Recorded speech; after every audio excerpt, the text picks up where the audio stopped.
Patlidžan je važno povrće koje treba više koristiti u ishrani. Sadrži dosta tečnosti, a nema mnogo kalorija. Ta osobina ga čini idealnim za one koji žele da smršaju. Jedna šolja patlidžana sadrži svega 35 kalorija. Patlidžan ima u sebi dosta vitamina i minerala, a nutricionisti kažu da je to dobra hrana za mozak, protiv holesterola te da oslobađa od stresa. Smanjuje rizike povezane sa gojaznošću, dijabetesom i srčanim problemima. Vlakna koja sadrži podstiču pražnjenje creva. Osobe koje imaju hroničnu opstipaciju redovnom upotrebom patlidžana mogu osjetiti izuzetne benefite.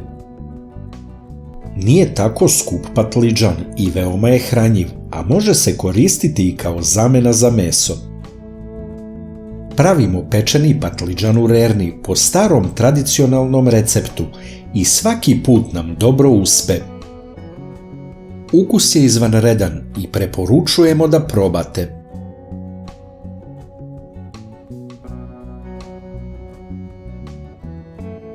Patlidžan prvo dobro operite pod jakim mlazom vode.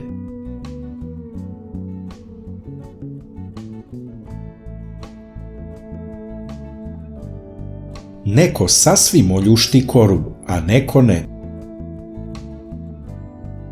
Mi smo ostavili koru, a očistili od peteljke.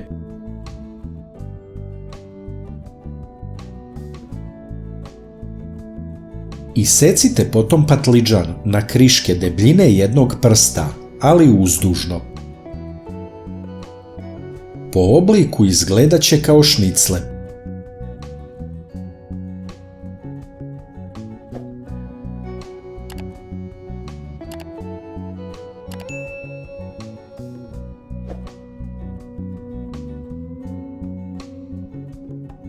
Kada se iseče, onda se zasoli svaka kriška obostrano.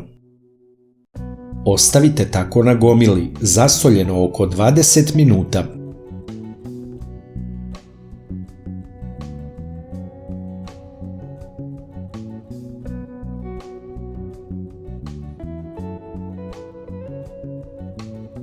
Patlidžan će otpustiti tečnost u kojoj se nalazi gorčina.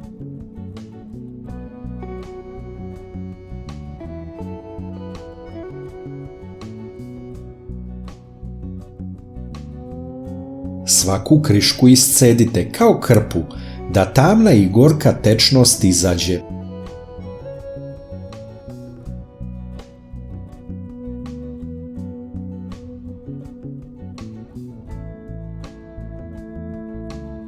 Sada su kriške patlidžana spremne. Na pleh stavite papir za pečenje. Podmažite ga uljem, a onda slažite kriške patlidžana.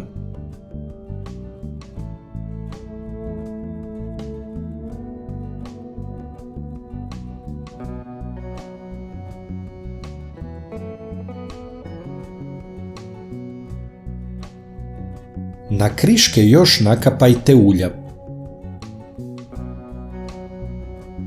Pecite u rerni oko 30 minuta na 200 stepeni. Ovako pripremljen patlidžan je jako sočan i ukusan. Kao prilog može krompir ili izaberite po želji. Sastojci: 3 patlidžana, so, ulje.